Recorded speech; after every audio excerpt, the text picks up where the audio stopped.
Halo Cinecrip, balik lagi bareng gue Rashid Hari di trailer reaction yang kali ini akan ngebahas trailer terbaru dari Keluarga Cemara 2. Jelas nih one of the most anticipated movie tahun ini, salah satu film Indonesia paling ditunggu di 2022. Karena film pertamanya sendiri tuh dapat 1,7 juta kalau nggak salah. Dan itu buat gue surprising sih. Buat gue tuh surprising, meskipun Keluarga Cemara itu punya nama yang lumayan legendaris ya, udah punya IP yang lumayan besar, cuman kan itu dari masa lalu. Dan film pertamanya sendiri kan digarap oleh orang-orang yang bisa dibilang belum punya banyak track record untuk film box office gitu. Yani Lawrence, sutradara jelas belum. Visinema waktu itu sudah banyak dikenal soal film-film bagus, tapi belum ada yang sampai sejuta penonton.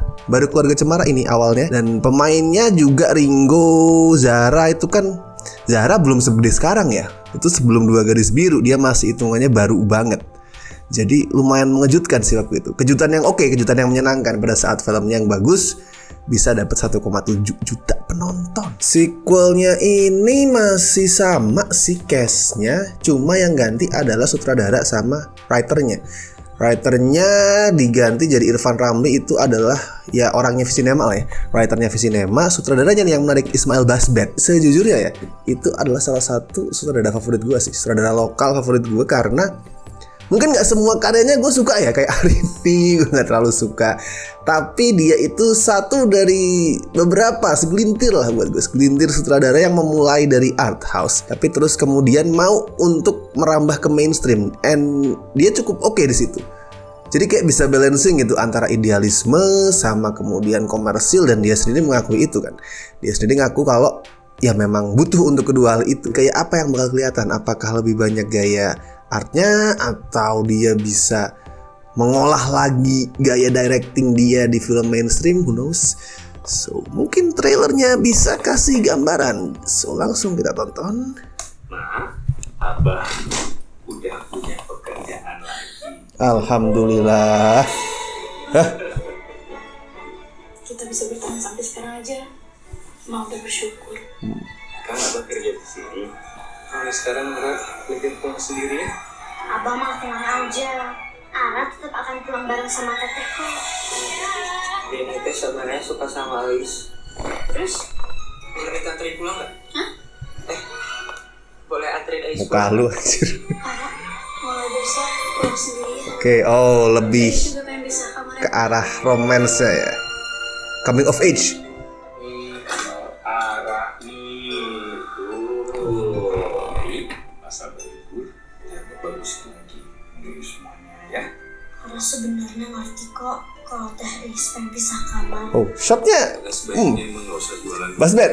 Gak bisa Abah, kalau cuma Abah yang kerja, kita gak punya tabungan. Kalau pandemi lagi kumaha? Oh, dia input elemen pandemi ya, oke.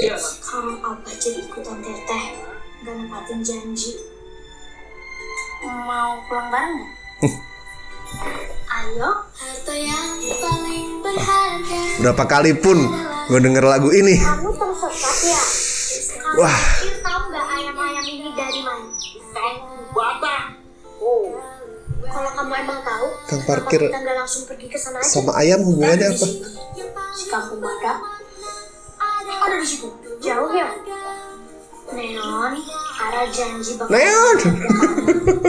Ara tinggal di mana? Kita kan tidak boleh panik. Jangan panik.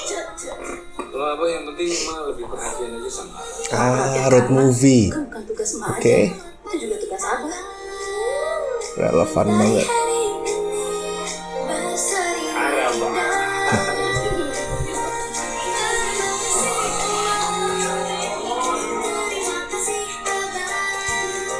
Bentar. Gue kayaknya banyak melewatkan detail nih. Gue tonton ulang coba. Ma, Abah udah punya pekerjaan lagi.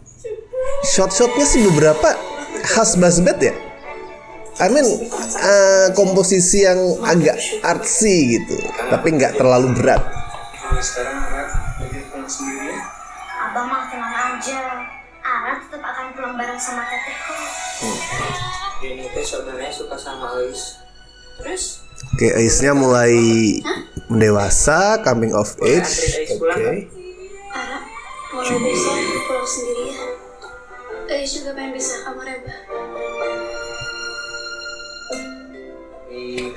Ara nih tuh di masa libur tambah bagusnya lagi ini semuanya ya. Ara sebenarnya ngerti kok kalau Teh Ais pengen pisah kamar. Maka sebaiknya emang gak usah jualan dulu biar abah yang Nggak bisa, Abah. Kalau cuma Abah yang kerja, kita nggak punya tabungan. Kalau pandemi lagi kumaha? Bahasan finansial ringan dan kena banget ntar. Ini tuh tentang raksasa atau gimana sih filmnya? Bahasan finansial. Woi, nggak, kalau gue denger kata bahasan finansial tuh kayak membayangkan film-film soal Wall Street, film-film soal saham, investasi dan lain-lain. Gak tau sih. Gue paham, mungkin maksudnya adalah ini menceritakan soal gimana sih struggle-nya keluarga miskin di era pandemi, mengatur perekonomian dan segala macam kan ya. Oke, cuman bahasan finansial. Ya, masuklah. Oh iya. Sekarang Abah jadi ikutan Teteh, gak nempatin janji. Mau pulang bareng nggak? Semua ngajakin pulang bareng terus. Gak ada pick up line yang lebih. Kamu tersesat ya? Kang parkir tahu nggak ayam-ayam ini dari mana? Kamu bapak. Oh. Kalau kamu emang Ayam tahu, siapa? kenapa kita nggak langsung pergi ke sana aja? Kita ada di sini. Si kampung Mada ada di situ. Jauh ya? Neon, Ara janji bakal menemukan. Si Ara nih kayaknya, wah, actingnya bakal bagus banget nih kayaknya. Kalau abah yang penting mah lebih perhatian aja sama Ara. Soal perhatian ke anak, itu kan bukan tugas emak aja. Itu juga tugas Abah. Dengarkan, bapak-bapak yang maunya kerja doang. Dengarkan, maunya bikin doang, bapak tuh kebanyakan. 23 Juni. Gue lihat menarik sih. Menariknya adalah karena mereka expand, mereka nggak stuck, mereka nggak repetisi, nggak ngulangin formula film pertama. Ya masih soal keluarga dari kalangan perekonomian di bawah, menengah ke bawah. Tapi gue ngeliat beda gitu, tetap beda rasanya karena satu, ini soal coming of age yang sudah masuk remaja, yang udah tahu urusan cinta ya. Terus tadi gue ngeliat kayaknya fokusnya memang ke arah Eus dan Ara, mostly Ara.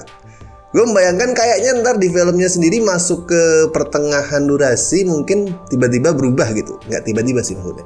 Berubah dari film keluarga biasa, konvensional, coming of age, berubah ke arah road movie kayaknya. Road movie yang lebih deket ke arah film anak-anak, mungkin macem Kulari ke Pantai, kan tipe-tipe begitu ya. Tapi ini anak-anak semua gitu, kayaknya gitu.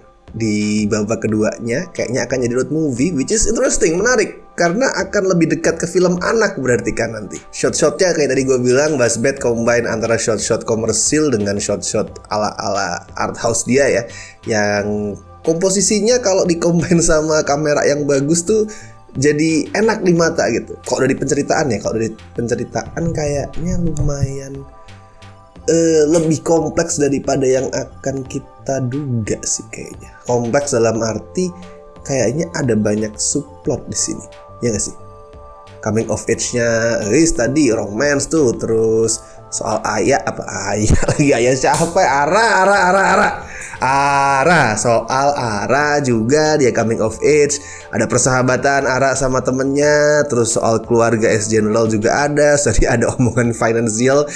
Well, mungkin gue menduganya ada soal gimana sih keluarga menengah ke bawah itu menangani pandemi, terus menangani kesulitan keuangan dengan cara yang mungkin sedikit kreatif gitu. Mungkin pikiran gue gitu. Kebayang gue pada saat mulai masuk ke part-part terakhir trailernya tadi, terus lagunya mulai nongol lagi, lagu theme song ikoniknya itu kebayang gue. Nanti akan nangis lagi dari bioskop ini. Anjing emang Keluarga Cemara bikin nangis mulu. Oke, tapi itu tadi reaction gue untuk trailernya, trailer Keluarga Cemara 2. Jangan lupa tonton nanti 23 Juni di bioskop. Dan jangan lupa juga subscribe Cinecrip, lalu like video ini, lalu komen di bawah kalau kalian ada rekomendasi nih. Gue harus nonton trailer apa gitu, nggak harus trailer baru. Trailer lama juga boleh yang kalian kira bagus banget nih, atau hancur banget trailernya, perlu dikomentarin. Oke, silakan share. Dan gue Arsid Hari, and see you in the next video.